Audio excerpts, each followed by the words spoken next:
Hi hello friends, welcome back to Karavali special YouTube channel. ಇವತ್ತು ನಾನು ಸ್ಪೆಷಲ್ಲಾಗಿ ಮಟನ್ ಮಮ್ತಾಜ್ ಕರಿ ಮಾಡೋದು ಹೇಗೆ ಅಂತ ಹೇಳ್ಕೊಡ್ತಾ ಇದ್ದೀನಿ.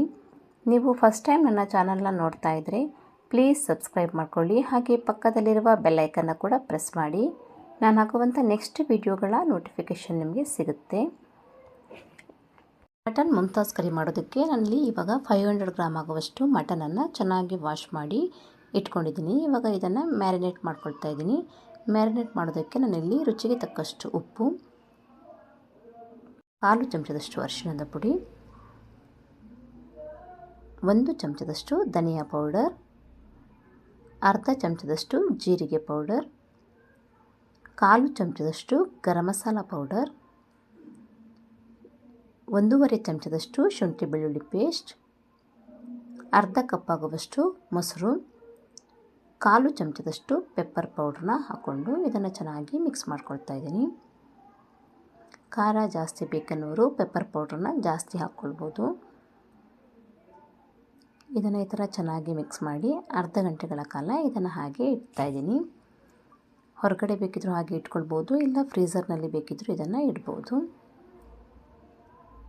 ನಂತರ ಮಸಾಲೆಯನ್ನು ರೆಡಿ ಮಾಡ್ಕೊಳ್ಳೋದಕ್ಕೆ ಗ್ಯಾಸ್ ಮೇಲೆ ಕುಕ್ಕರ್ ಪಾತ್ರೆಯನ್ನು ಇಟ್ಕೊಂಡು ಇದಕ್ಕೆ 2 ಚಮಚದಷ್ಟು ಎಣ್ಣೆಯನ್ನು ಹಾಕ್ತಾಯಿದ್ದೀನಿ.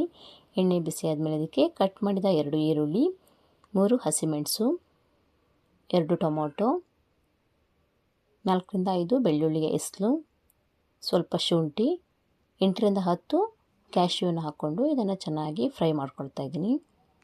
ಇದು ಈ ಥರ ಚೆನ್ನಾಗಿ ಫ್ರೈ ಆಗಿದ್ಮೇಲೆ ಇವಾಗ ಇದಕ್ಕೆ 1 ಮುಷ್ಟಿಯಾಗುವಷ್ಟು ಪುದೀನ ಸೊಪ್ಪು ಮತ್ತು 1 ಮುಷ್ಟಿಯಾಗುವಷ್ಟು ಕೊತ್ತಂಬರಿ ಸೊಪ್ಪನ್ನು ಹಾಕ್ಕೊಂಡು ಮತ್ತೆ ಇದನ್ನು ಫ್ರೈ ಮಾಡ್ಕೊಳ್ತಾ ಇದ್ದೀನಿ.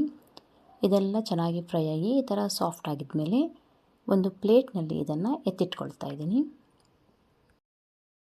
ನಂತರ ಇವಾಗ ಮಟನನ್ನು ಬೇಯಿಸ್ಕೊಳ್ಳೋಕ್ಕಿದೆ, ಹಾಗಾಗಿ ನಾನು ಇದೇ ಕುಕ್ಕರ್ನಲ್ಲಿ 2ರಿಂದ 3 ಚಮಚದಷ್ಟು ಎಣ್ಣೆಯನ್ನು ಹಾಕ್ಕೊಳ್ತಾ ಇದ್ದೀನಿ.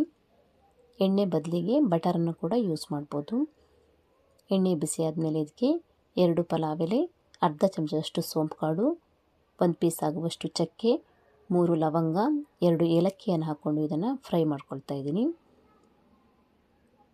ಇದು ಈ ಥರ ಚೆನ್ನಾಗಿ ಫ್ರೈ ಆಗಿದ್ಮೇಲೆ ಇದಕ್ಕೆ ಕಟ್ ಮಾಡಿದ 2 ಹಸಿಮೆಣಸು, ಸ್ಲೈಸ್ ಆಗಿ ಕಟ್ ಮಾಡಿ ಇಟ್ಕೊಂಡಂಥ 2 ಈರುಳ್ಳಿಯನ್ನು ಹಾಕ್ಕೊಂಡು ಇದನ್ನು ಫ್ರೈ ಮಾಡ್ಕೊಳ್ತಾ ಇದ್ದೀನಿ. ಇದು ಸ್ವಲ್ಪ ಹೊತ್ತು ಫ್ರೈ ಆಗಿದ್ಮೇಲೆ ಇವಾಗ ಇದಕ್ಕೆ ಮ್ಯಾರಿನೇಟ್ ಮಾಡಿ ಇಟ್ಕೊಂಡಂಥ ಮಟನನ್ನು ಸೇರಿಸ್ಕೊಳ್ತಾ ಇದ್ದೀನಿ.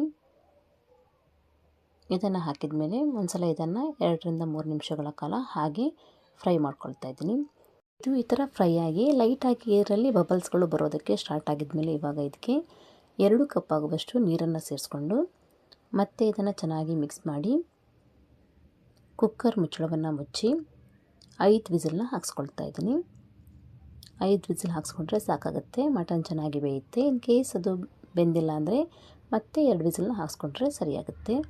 ನಾನಿಲ್ಲಿ ಬರೀ 5 ವಿಸಿಲ್ನ ಹಾಕ್ಸ್ಕೊಂಡು ಗ್ಯಾಸನ್ನು ಆಫ್ ಮಾಡಿ ಇದನ್ನು ತಣ್ಣಗಾಗೋದಕ್ಕೆ ಬಿಡ್ತಾ ಇದ್ದೀನಿ. ನಂತರ ಫ್ರೈ ಮಾಡಿ ಇಟ್ಕೊಂಡಂಥ ಮಸಾಲೆಯನ್ನು ಇವಾಗ ಮಿಕ್ಸಿ ಜಾರಿಗೆ ಹಾಕ್ಕೊಳ್ತಾ ಇದ್ದೀನಿ. ಇದ್ರ ಜೊತೆಯಲ್ಲಿ ಇದಕ್ಕೆ ಅರ್ಧ ಕಪ್ ಆಗುವಷ್ಟು ಮೊಸರನ್ನು ಸೇರಿಸ್ಕೊಂಡು ಇದನ್ನು ನೈಸಾಗಿ ರುಬ್ಬಿಟ್ಕೊಳ್ತಾ ಇದ್ದೀನಿ. ಇವಾಗ ಕುಕ್ಕರ್ ಕೂಡ ತಣ್ಣಗಾಗಿದೆ. ಇವಾಗ ಇದನ್ನು ಒಂದ್ಸಲ ಓಪನ್ ಮಾಡಿ ನೋಡ್ತಾ ಇದ್ದೀನಿ. ಮಟನ್ ಪೀಸ್ ಈ ಥರ ಸಾಫ್ಟಾಗಿ ಬೆಂದಿದೆ. ಇಷ್ಟು ಬೆಂದರೆ ಸಾಕಾಗುತ್ತೆ. ನಂತರ ಇವಾಗ ಇದಕ್ಕೆ ರುಬ್ಬಿಟ್ಕೊಂಡಂಥ ಮಸಾಲೆಯನ್ನು ಸೇರಿಸ್ಕೊಳ್ತಾ ಇದ್ದೀನಿ. ಮಸಾಲೆಯನ್ನು ಹಾಕಿದ ಮೇಲೆ ಅರ್ಧ ಕಪ್ ಆಗುವಷ್ಟು ನೀರನ್ನು ಮಿಕ್ಸಿ ಜಾರಿಗೆ ಹಾಕಿ ಅದನ್ನು ಕೂಡ ಇದಕ್ಕೆ ಹಾಕ್ಕೊಳ್ತಾ ಇದ್ದೀನಿ. ಒಂದ್ಸಲ ಇದನ್ನು ಚೆನ್ನಾಗಿ ಮಿಕ್ಸ್ ಮಾಡ್ಕೊಳ್ತಾ ಇದ್ದೀನಿ. ನೀರನ್ನು ಬೇಕಿದ್ರೆ ಮಾತ್ರ ಆ್ಯಡ್ ಮಾಡ್ಕೊಳ್ಳಿ, ಇಲ್ಲಾಂದರೆ ಈ ಹದದಲ್ಲಿದ್ದರೆ ಸಾಕಾಗುತ್ತೆ. ಇವಾಗ ಇದನ್ನು 8ರಿಂದ 10 ನಿಮಿಷ ಕುದಿಸ್ಕೊಳ್ತಾ ಇದ್ದೀನಿ. ಇದು ಈ ಥರ ಚೆನ್ನಾಗಿ ಕುದಿ ಬರೋದಕ್ಕೆ ಸ್ಟಾರ್ಟ್ ಆಗಿದ್ಮೇಲೆ ಇವಾಗ ಇದಕ್ಕೆ 1 ಚಿಕ್ಕ ಪೀಸ್ ಆಗುವಷ್ಟು ಬಟರನ್ನು ಸೇರಿಸ್ಕೊಳ್ತಾ ಇದ್ದೀನಿ. ಇದರ ಜೊತೆಯಲ್ಲಿ ಇದಕ್ಕೆ 1 ಸ್ಪೂನ್ ಆಗುವಷ್ಟು ಕಸೂರಿ ಮೇಥಿಯನ್ನು ಈ ಥರ ಕ್ರಷ್ ಮಾಡಿ ಹಾಕ್ಕೊಳ್ತಾ ಇದ್ದೀನಿ. ಇದನ್ನು ಒಂದ್ಸಲ ಚೆನ್ನಾಗಿ ಮಿಕ್ಸ್ ಮಾಡ್ಕೊಳ್ತಾ ಇದ್ದೀನಿ. ಉಪ್ಪೇನಾದರೂ ಬೇಕಿದ್ರೆ ಈ ಸಮಯದಲ್ಲಿ ಹಾಕ್ಕೊಳ್ಬೋದು. ನಾನಿಲ್ಲಿ 1/4 ಚಮಚದಷ್ಟು ಉಪ್ಪನ್ನು ಸೇರಿಸ್ಕೊಳ್ತಾ ಇದ್ದೀನಿ. ಮತ್ತು ಇವಾಗ ಲಾಸ್ಟಲ್ಲಿ ಚಿಕ್ಕದಾಗಿ ಕಟ್ ಮಾಡಿದ ಕೊತ್ತಂಬರಿ ಸೊಪ್ಪನ್ನು ಹಾಕ್ಕೊಂಡು ಒಂದ್ಸಲ ಇದನ್ನು ಚೆನ್ನಾಗಿ ಮಿಕ್ಸ್ ಮಾಡಿ ಗ್ಯಾಸನ್ನು ಆಫ್ ಮಾಡಿ ಇದನ್ನು ಸರ್ವ್ ಮಾಡ್ಬೋದು. ಇದನ್ನು ವೈಟ್ ರೈಸ್ ಜೊತೆ ಇಲ್ಲಾಂದರೆ ಚಪಾತಿ ಜೊತೆ ಎಲ್ಲ ತಿನ್ನೋದಕ್ಕೆ ಚೆನ್ನಾಗಿರುತ್ತೆ. ಇವತ್ತು ನಾನು ಹೇಳ್ಕೊಟ್ಟಿರುವ ಮಟನ್ ಮುಮ್ತಾಜ್ ಕರಿ ರೆಸಿಪಿ ನಿಮಗೆ ಇಷ್ಟ ಆದರೆ ಲೈಕ್ ಕೊಡೋದನ್ನು ಮರಿಬೇಡಿ. ನೀವು ಕೂಡ ಈ ಥರ ಡಿಫ್ರೆಂಟ್ ಆಗಿರುವ ರೆಸಿಪಿಗಳನ್ನು ಟ್ರೈ ಮಾಡಿ ಹೇಗೆ ಬಂದಿದೆ ಅಂತ ನನಗೆ ಕಮೆಂಟ್ ಮಾಡಿ ತಿಳಿಸಿ. ನನ್ನ ಚಾನಲ್ನ ಹೀಗೆ ನೋಡ್ತಾ ಇರಿ.